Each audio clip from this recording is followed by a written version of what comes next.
Can you hear me all right? Good afternoon, everybody, and thank you very much, Grace.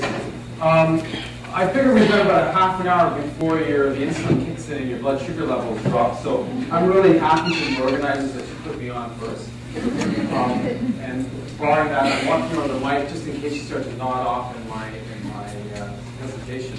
I figure if I keep moving around, there's much less chance that you will fall asleep. So I want to thank you very much for being here today and how inspired that I have been to listen to the presentations this morning, as I'm sure you were. I got involved, please don't hold this against me, that I'm also a federal member of Parliament in Canada, but I hope you'll just remember that I am a doctor. I got involved because when I started working in Africa many moons ago, one of the heart-wrenching things that I think all of us have seen is seeing people who, but for want of very simple things, either suffer disabilities or lost their lives. And I remember working as a young doc and having a 24-year-old young woman bleed to death from another GI bleed because she had schistosomiasis, and that the one that's embracing the medications, but schistosomiasis caused the GI bleed and she passed away. Or having a child come in with his hemoglobin down to his boots because the belly full of worms, but the wants of the pain with the meds, those worms develop. Or, of course, the woman who comes in labor who is highly anemic and runs the threat of bleeding to death on the table, you don't have access to blood products, and she bleeds too much during her delivery. So, fast track forward, one of my big objectives in being a parliamentarian, one of the reasons I got into the House of Commons is I thought, we have all of this knowledge. How can we take this knowledge and actually take this knowledge and actually translate it into a place that can be utilized by those people who need it the most in our world?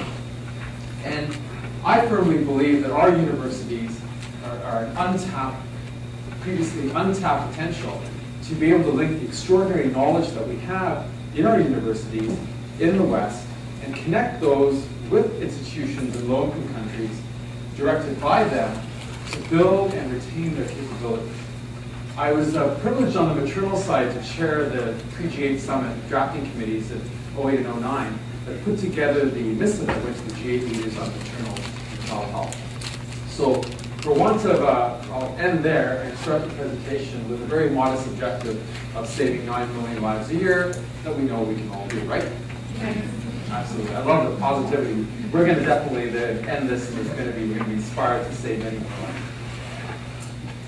The three of the big obstacles that prevent developing countries from moving forward: conflict, corruption, and a lack of capacity. I won't get into the first one, but dealing with corruption and a lack of capacity are things we can do through building up capabilities in developing countries.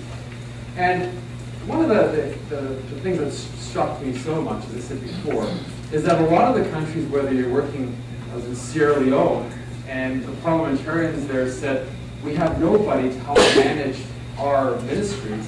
How can we possibly run a country without any management capabilities? So lack of capacity is absolutely crucial. Lack of education, lack of assets. Can we build this? Can we do something about this? Absolutely. The catastrophe. All of us know that 344,000 women lose their lives in an unconscionable loss every single year from 5 entirely preventable to treatment causes: obstructive labor, sepsis, bleed, hemorrhage, as a result of a septic abortion, or eclampsia. Completely treatable. Most people don't know when I talk to them, but everybody who knows that 20 times that number of women suffer life-sustaining, life-altering injuries, including fistula.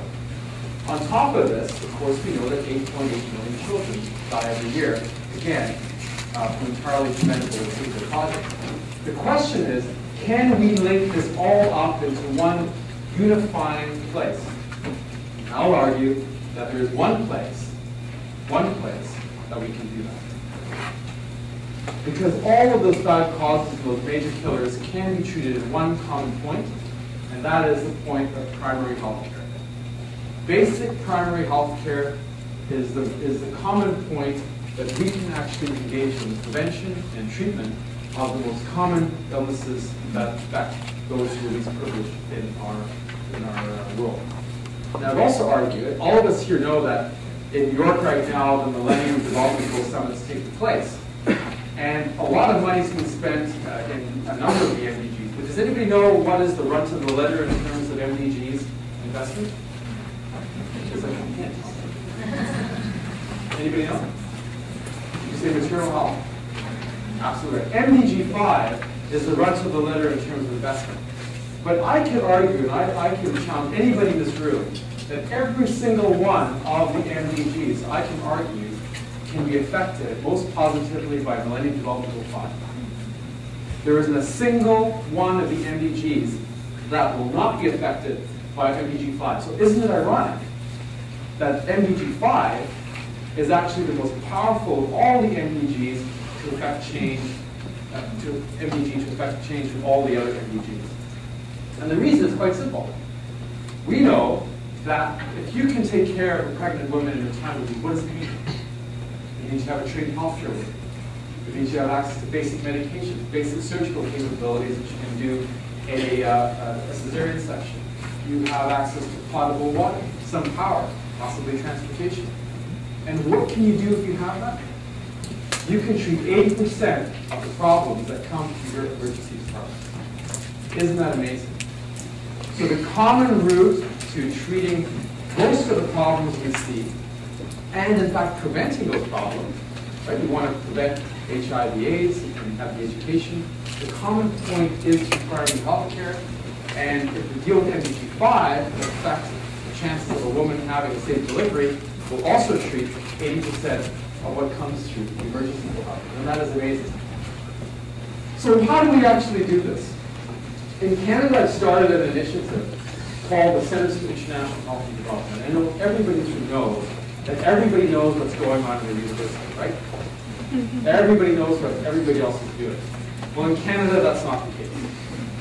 It's quite unique. In Canada, everybody in the university doesn't, in fact, know what's going on. But what if we had a place, one center, where you had a common point of entry? Where in that common point of entry would be the place where the engineers doing their amazing work, where the people in the faculty of medicine, or the anthropologists, sociologists, where everybody knew what everybody else was doing. That would be a point of entry, not only for the recipient country to go to if they needed help, like the Mengo Hospital in Uganda that I'm working with, Dr. Kieth, who runs the AIDS clinic. What did she want most of all for her clinic? She wanted somebody to help her manage the resources in the clinic. Very interesting. Not what I would have done. But institutions can go to this one place, and this place can liaise with the university, but also, quite magically, of course, liaise with other institutions in North America. Yesterday afternoon, I was closing out the neglected disease symposium at the University of British Columbia in Vancouver, and there's some amazing things going on in my country as there are here in the U.S. But these institutions would enable people to be able to, universities to be able to link up with each other more effectively. They are multidisciplinary.